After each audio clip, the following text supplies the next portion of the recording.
we go. Hey. Good morning. Happy Thirsty Thursday. I don't even have my cup or my mug. I got this. I got this mug.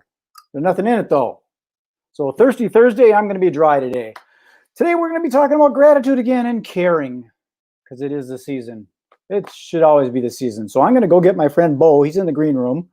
And I started a little bit late, a couple minutes late. That's tough because as a magician performer, showtime is showtime. So I'll be right back. I got to go get Bo.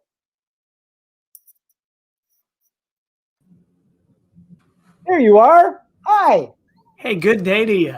Hey, you got you got a sweater on today. Hey, what's so ugly about this? That was a Freudian slip because that's the thing, right? Dreaming of a Dwight Christmas. That's Dwight Schrute from The Office. Oh.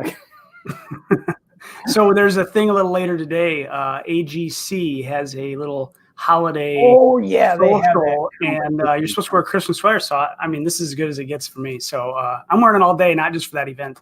That works. It's Christmas colors. It's like pure wool. I just itch, but it's okay. How you doing? I'm okie dokie, smoky. Yeah, good. Yeah, it's helping. I've been doing meditations in the morning. It's helping me kind of keep in a good vortex or a good universe or a good space. Good, man. I love to hear it. I need to do some of that. I'll tell you the truth. It's really hard to stick with it. It's interesting how a person gets into a pity party. You start getting into this other place. Yeah. I don't know if you listened to the Abraham Hicks stuff. It's kind of weird and woo-woo. It's this woman. Her name is Esther Hicks. Okay. And she channels an entity called Abraham. So okay. It's kind of weird and woo-woo, but I like that kind of stuff. All right, cool. And then a lot of stuff really makes a lot of sense. It's about being in a happy vortex. It's about law of attraction. Okay. And if you're outside of the vortex in a different space, that's what you're going to attract. So as soon as you get into the pity party, you start looking for other people that want to be in a pity party. Sure. And when you express your pity party to people that don't want to play that, it puts you in a deeper spiral because they don't want to be in your game, and you got to shake yourself out of it, or you just get into that stinking thinking place of. Yeah, so it's interesting just being able to get out of it and be in a different spot. So things have been turning around for me. I'm reconnecting on good old Facebook with some of my magician friends, which is inspiring and cool. That kind of thing. So good, cool. Man. Good. All right. In fact, I was thinking about this, this program that we're in, this it's called Mailbox Power now, that magicians could actually use that, because I did a lot of postcards when I was a kid. When I was 70s, 80s, and 90s, when I was doing the magic thing full time. Sure. And sometimes I wasn't sending a card that was a pitch. I would do like my little, I would send out my little horse and rider puzzle like I did with Mailbox Power. It's this little puzzle. I send it to you. And then in the back, I have for solution call. And it's a little fun, gamey kind of thing. Yeah, you prompted my call. I couldn't have been more frustrated. But it's brilliant marketing, if you ask me. It's in fun frustration. It's yeah, there's worse things in life, right? Sometimes something like that is more appealing than a pitch. Yeah, sure.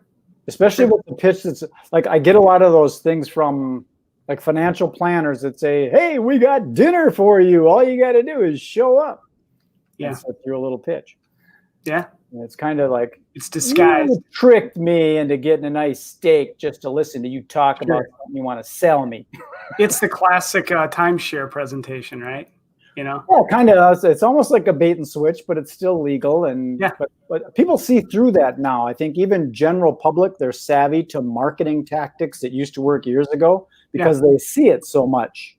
Sure. And you can study it. So sure. Authenticity, genuineness, sincerity, that's the way to play these days. Well, it is. I think exposing, the vulnerability of life is also a powerful piece, right? Yeah. Being honest with yourself and the people that you connect with or follow is important. I was going to share a couple things. We should probably do a check-in ourselves just in here about what we're grateful for, right? Because we're kind of the gratitude hour, the gratitude 20 minutes. There's a whole lot to be grateful for. But this last week for me has been one of the more challenging weeks I've had, period. Period. And there's a lot of reasons why. But I will say that I'm really grateful. Yesterday, I just had some really good news with a particular thing I'm dealing with. And so I'm thankful for that. Right. But it made me think about, there's a couple people that had reached out to me in the last week and kind of surprised me with something, and what it did in that moment, or that 10 minutes, or that half an hour of just kind of, oh, that was really thoughtful. That is really powerful. And I was on a call yesterday, and somebody had said, make sure every day you do something that contributes to the lives of others. And, this system we talk about has the power to do that, to just contribute to their life, their day in a very passive way, right? Well, I guess it's active, but whether it be just a card, whether it be a box, whether it be something like that. And so, I think about all the business owners. I'd love to ask them individually, when is the last time you surprised your client? When is the last time you genuinely, authentically said, thank you? Yeah. And I mean, if there's ever been a year to just sit back and take inventory of the people that have provided your living or whatever, this is the time, like, to just lean in and say thanks. I signed up for a marketing thing recently, about 2-3 weeks ago. I committed to a thing that's a monthly commitment, price wise, right? Mm-hmm. It wasn't free, and it was to help me do better at what I do in marketing and insurance. Okay. I have to say, there's a part of me that just sits here and wonders, how do they not have a thank you program? I didn't get a single thank you. I didn't get a card. I didn't even get an email. I got nothing for spending what will amount to a couple $1,000. Blows my mind. And yet the same group is actually saying that part of their curriculum is make sure you say thank you. So anyways, it's possible that sometimes people get so wrapped up in getting the new stuff, they forget about the old stuff. There's so much on the front end of things, they forget about that. And I'm not even looking for a gift, right? I mean, I know we do this, so it's like it'd be kind of natural, but I signed up for another thing with another individual. I mean, I got a card in the mail. I got a package of brownies from them. I've got some swag from them. Like, they want me to kind of be a brand advocate for them. So that's the same thing, the system that I signed up for, that company, they should have dropped a coffee mug with their logo on it if they want to do, so that somebody's like, what's that? Oh, you got to check this out. It just, but yet never do a thank you with a condition, right? So I don't know. I've had a lot of thought around that recently, just saying there's so much improvement that could be made in the world of business, of being authentically grateful. I think, this COVID thing has, how can I say this? We gradually went into this internet world where all of a sudden you don't necessarily have to return a phone call because it's not that important, because you're going to be getting more later. It's no big deal. They'll find you. Right. I used to return all my phone calls. People would always get a call back. Yeah. And now with the phones, you can see who's calling. If it's not there, if you don't know who they are, you don't answer it. Even if you do know who they are, you evaluate, is it worth my time to answer this phone call? Sure. So it's a different world now. And I think what happened with COVID is it separated that physical world where we used to go to the AGC events, or you could go to the mall, you could go do and see people. Now you can't. So we're really missing it and realizing that, holy smokes, that's kind of important. And I think it's going to have it's going to come back a little bit, I think.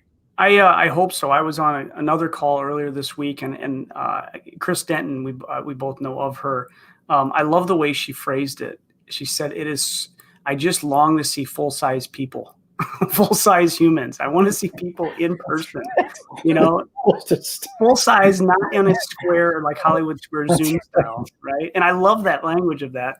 And just today, I had a flashback in my memories on Facebook, the year in review, whatever.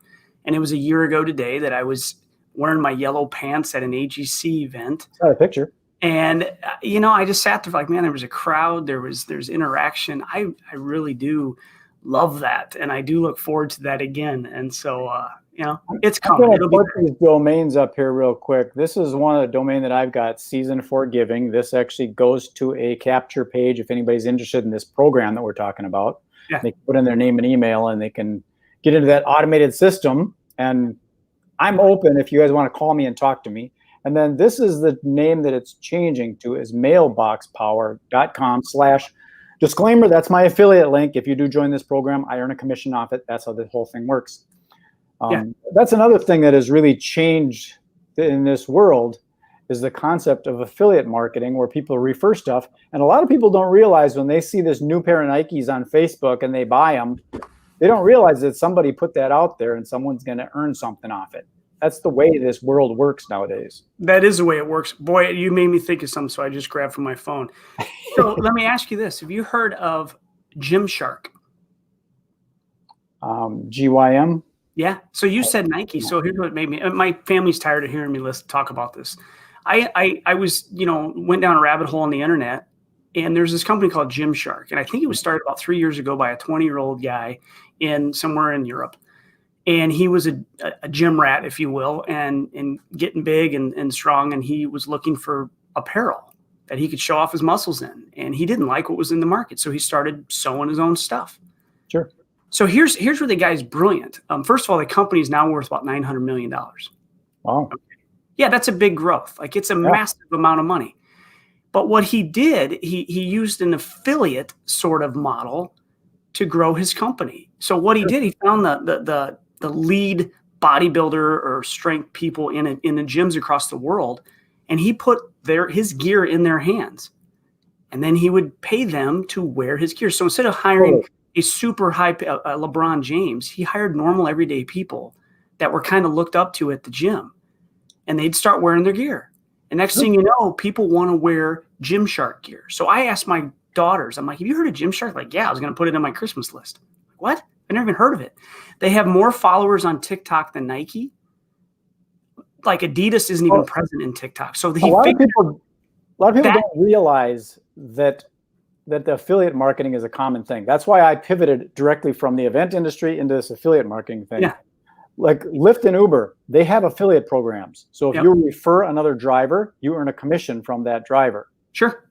Yeah. Lyft and Uber. People don't realize that. Sense. You have brand advocates out there. So there was a guy, one of their gym guys, he did, what's it called? Bear crawled 26.2 miles in New York City while wearing their gear. Sure. He did a marathon as a bear crawl. I can't even fathom. I tried to walk 26 miles. I did it. It was hard. Right. And he probably has his affiliate link on the back of the shirt or something, and he's just getting coverage. He's paid by the company. Some of them are making $5,000 a year. Some are making $100,000 a year by the company just to be brand advocates. There's a company, a bank called SoFi. They have the greatest following of people that are proud of the debt they have with them. They give them hoodies and gear, and there's a referral link and all that. Like, it's just the way it is today. And so people need to embrace that and just say, okay, if I'm a fan of your product and you're going to pay me a nickel to just tell people that the product is good, why not? Like, there's nothing wrong with that. It's a brilliant idea. Well, you should compete. That's a whole nother topic beyond this. I mean, that's something we can be grateful for, that when people join and use this software, I'm grateful to earn commissions off of them using it. Sure. I mean, I wish I had, 50% of all the people that are on my Facebook if they charged. Right. Well, and there's that, what we talked about, the Web Talk, right? They're about to launch their app. Their same concept is, let's give some of the money back to the people that promote our app and our usage of our system, rather than all the ad revenue going to Facebook or whatever. Yeah. So anyways, it's literally a newer platform to me, a newer concept to me, but it makes so much sense. It's been going on for a long time, but people don't notice it. When you see these guys skateboarding down Venice Beach with a can of Ocean Spray juice and stuff, and you think, that's product placement. And if anybody clicks on the link that happens to be in their thing, and in my opinion, what's happened with this world, it used to be the 9-to-5 job where you're limited by the hours you work and limited by the pay you can make. I think a lot of that, because people don't have jobs much anymore, they're working from home trying to collect a salary. Yeah. But if they just did something that they loved, like fly fishing, or if they're into skateboarding, or they're into music, or they're into gaming, or they're into solar energy, or they're into marketing, there's all these tools that have affiliate programs connected with them. And all you got to do is live your life of passion and make sure that your affiliate link is somewhere on there. Yeah. If you get enough views, that's why, like, you're familiar with TikTok? Oh, yeah. Yeah. I always thought that was weird, but that's what everybody's doing on there. They're doing these goofy little dances, and then in their profile, there's a link. And if someone goes, God, I really like those yoga pants that girl was wearing. Sure. Well, look at you said the skateboarder Ocean Spray guy. Yeah. He went from living in a camper to buying a $330,000 home in about 2 months, paid cash, because of a video and the reach. And what he did, he made Ocean Spray fly off the shelves. He brought back an old song. Like, it was just fascinating. So that avenue's out there for all of us. I don't think I need to go down another on another platform, but everybody and everything is telling me I should be on TikTok, just because there's an audience there that. Well, it depends on if you're interested in it. Yeah, if it's your thing. It's kind of nice because you do these little 15-second or 1-second videos. It doesn't take too much of your time. And if somebody, it takes time for people to see it, because you're not the only one out there. There's a million other people out there doing it. It's just like any of these other online platforms, whether it be Web Talk or Nowsite or YouTube or any of Facebook, all these things, they're very, very saturated. Yeah, they are. Yeah, to stand out in that crowd is not easy. You got to find one you like. I mean, some people like to type. So they're on the blogs, they're on the forums, they're typing. Yeah. Other people like the video platforms, or something like Pinterest. They just like to post pictures of food or whatever. Sure. And but you talk about having that link out there, and how it is amazing how that kind of works its way around. 2 days ago, I got 2 notifications on my phone that there was 2 new customers, if you will, in this system you're talking about, Mailbox Power. Both one is in Alaska and one is in Indiana. They found the system somehow, somewhere in a group, and next thing you know, they're using the system because they found it. And I'm getting a little credit because somehow or another, I perpetuated that out there, right? Which is amazing to me. And now I've developed a relationship with somebody. We've had conversation about how this can help them in their business. That is so cool. It's just a matter of capturing your share of internet real estate. Your share of traffic. Good way to put it. Go do stuff. Yeah, that's all it really is. But in the end, if this is a system that can help show that you appreciate somebody and help just brighten their day, man, I am just so all in on that concept of making someone's day. And we all need it right now. Again, on that topic, when you're sending something that's physical, like a postcard, it stays a lot longer than an email thing does. And that's what I really think what I really like about Mailbox Power is the longevity of the product. It's not just a flash and a scroll as someone's going through their phone. Yeah. It's there on their desk, or they might be in the garbage, or they may go, they put it in the refrigerator. It'll stay. Or if you do something like this puzzle, they're tempted to hang on to it. And then the gifts and things like you sent me this, I've still got it. I haven't used it to drink out of yet, but I got it and it's ready for when I want to do that. And then you sent me a mug. I use that every frickin' morning. And then you said something to me about the package rates.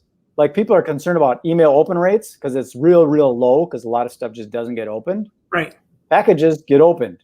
They do. Yeah, I've seen some people complaining, and not complaining, but expressing some concern, if you will, that there's times you can send something that the price of shipping is more than the item itself. You got to get over it. You got to get past that. Are you getting something in somebody's hands that they're going to really appreciate, rather than just an internet thing or a Facebook post? I mean, I'm sorry, but it's more effective. It's worth the money. What's the price of 10,000 emails not opened? Right. That's very expensive. The price of stupidity is very high. Sorry, folks. All right, easy. All right. Well, the efficacy of it, I think, is so much better. What I always liked about postcards is, and I'm a big advocate of postcards because you don't have to open it, you don't have to stuff it, which is really cool with Mailbox Power, because you don't have to stuff it and ship the stuff. They ship all that stuff for you. Yeah. You don't have to put any stamps on anything or go to the post office or get packing tape and all that kind of stuff. It's just done. Yeah. And, you don't have to worry about it. But that's the cool thing about postcards, is you don't have to do any stuffing and folding or printing or anything like that. It just goes because we have this new technology. I think it's and I literally, up until the last few months, I was not a fan of the postcard mailing, because I just thought I equate it to junk mail, if you will. But you're right. When someone doesn't have to even physically open it, right? That it's just in their hand, and as they're going through, if it's catchy enough, if there's a good graphic, if there's something that is effective, and for the price, it's definitely effective. Well, what ends up being junk mail is that, in my opinion, those circulars that you get of the, you know, the little flyers and sales and stuff Sure. that come in the Sunday paper or in the mailbox and all that. That's a lot of stuff that's confusing to me because there's so much of it. Yeah. A postcard is about one topic, basically. Yeah. I can digest it. I can look at it and go, this is interesting or it's not. If I like it, I can keep it. Doesn't take up much space. Right. So I like the postcard thing. And I also like the concept of a physical gift, except for like the brownies. They disappear. Oh yeah, I know. And it's interesting. I've had a shift. I've gone from the chocolate to the toffee of being kind of a favorite now. And they're just exceptionally good.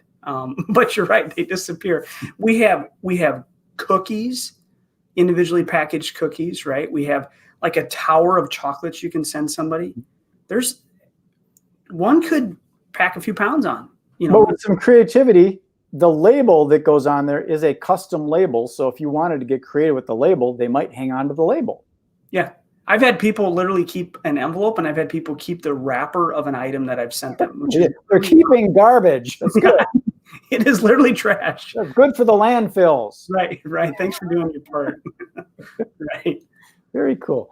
Hey, is there anything else you wanted to cover? We've been going for 20 minutes. And you know, no, I had just a couple notes that I had written down from a conversation yesterday from someone who, you know, really brought that up to me about, you know, do you want to make the people in your life feel valued and appreciated? Do something that contributes to the life of others every day. You know, if we all went in to our day and started our morning with that intentionality that we're going to lift somebody up, we're going to make somebody's day. And it might be a phone call. It might be a video message you send them. It might be an actual physical package.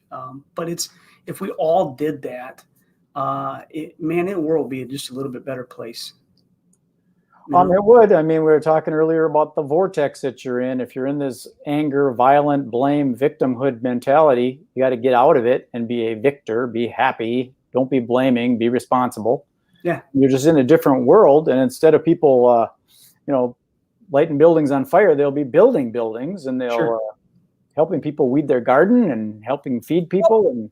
And I think that the best way out of that funk, we've talked about it maybe before, is if you're kind of stuck on yourself or you're really kind of down, the one way out is to show some appreciation or gratitude for others. So start thinking about someone else and how you can either be of service or of support. And so it could be as simple as jumping on a system like this and creating a card for someone that you haven't connected with in a long time or in a while, and sending just some good vibes their way. That pulls you out of your own funk. Yeah, and if you wanted to like take more time, like sometimes people write long cards. If you want to take more time, make it more personal, this is just an idea. You could do a little video, put it up to YouTube, and say, "Hey, Bo, I'm saying Merry Christmas to you and your family," and then you connect that with a QR code. Send out a postcard that says, "Hey, I created a Merry Christmas video for you. Check it out. Scan it with your phone."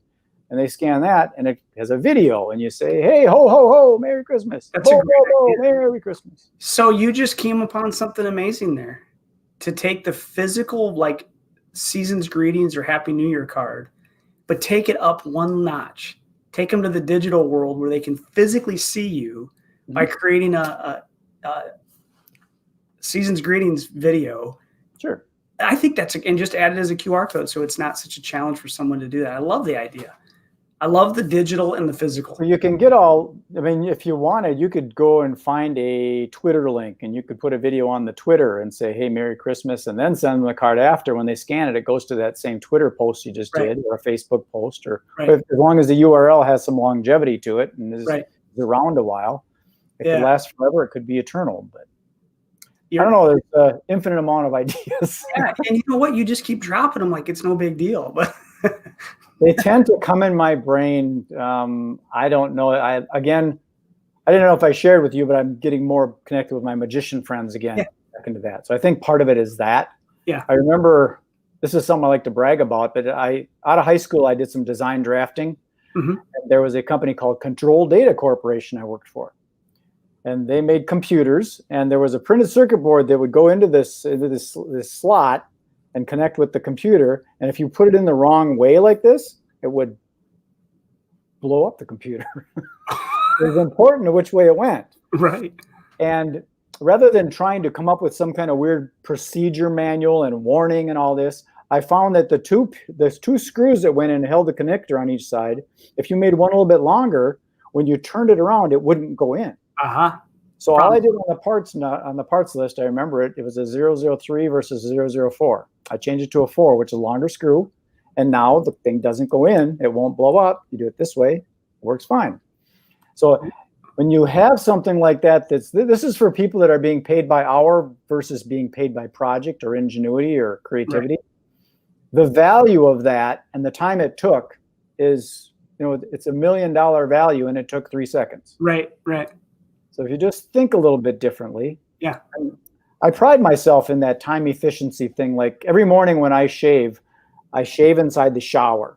I got a mirror in there and I lower it down to chest level. And because I have a martial arts background, I don't want my knees to go bad, Sure. So I have to do a squat in the morning, every morning when I shave my face. Yeah. So every morning I'm doing a squat that's strengthening my thighs and my knees so that when I'm 100 years old, I can still kick. You're just a model of efficiency. What kind of martial arts did you do? Started in traditional Taekwondo and then moved into more of a sport karate school. The guy that signed me up had started his own school, more Americanized sport point fights. I learn something new about you every time we talk. And I still do it once in a while. Yeah, good, good. All right. Well, this is fun, Bo. If you want to stay on, I'd like to have another conversation before we disappear for the day. Yeah, man. But I'm going to sign this off. Appreciate you taking the time. Appreciate you. Gratitude for the Gratitude Show. Thank you, Bo. Man. Peace. So that was my friend Bo. For those that don't know, Bo is also a Gemini like I was. So you had 4 people online instead of just 2. You got double your money's worth, whatever you invested. But if you're interested in this program called mailboxpower.com/MagicBrad, you can get on there. And if you want to go to bannerseason.com, until January 1st, they're changing their name to Mailbox Power. So you can still get a free account if you go here, if you see this. But it is changing to mailboxpower.com. And this is my domain, season4giving.com, if you want to just get on my list. So there you go. Okie dokie, Smokey. Appreciate you taking the time. Peace, love, and happiness. This is MagicBrad signing off. Enjoy the rest of your life. Be good. Be good. Be good. Or Santa Claus won't give you anything.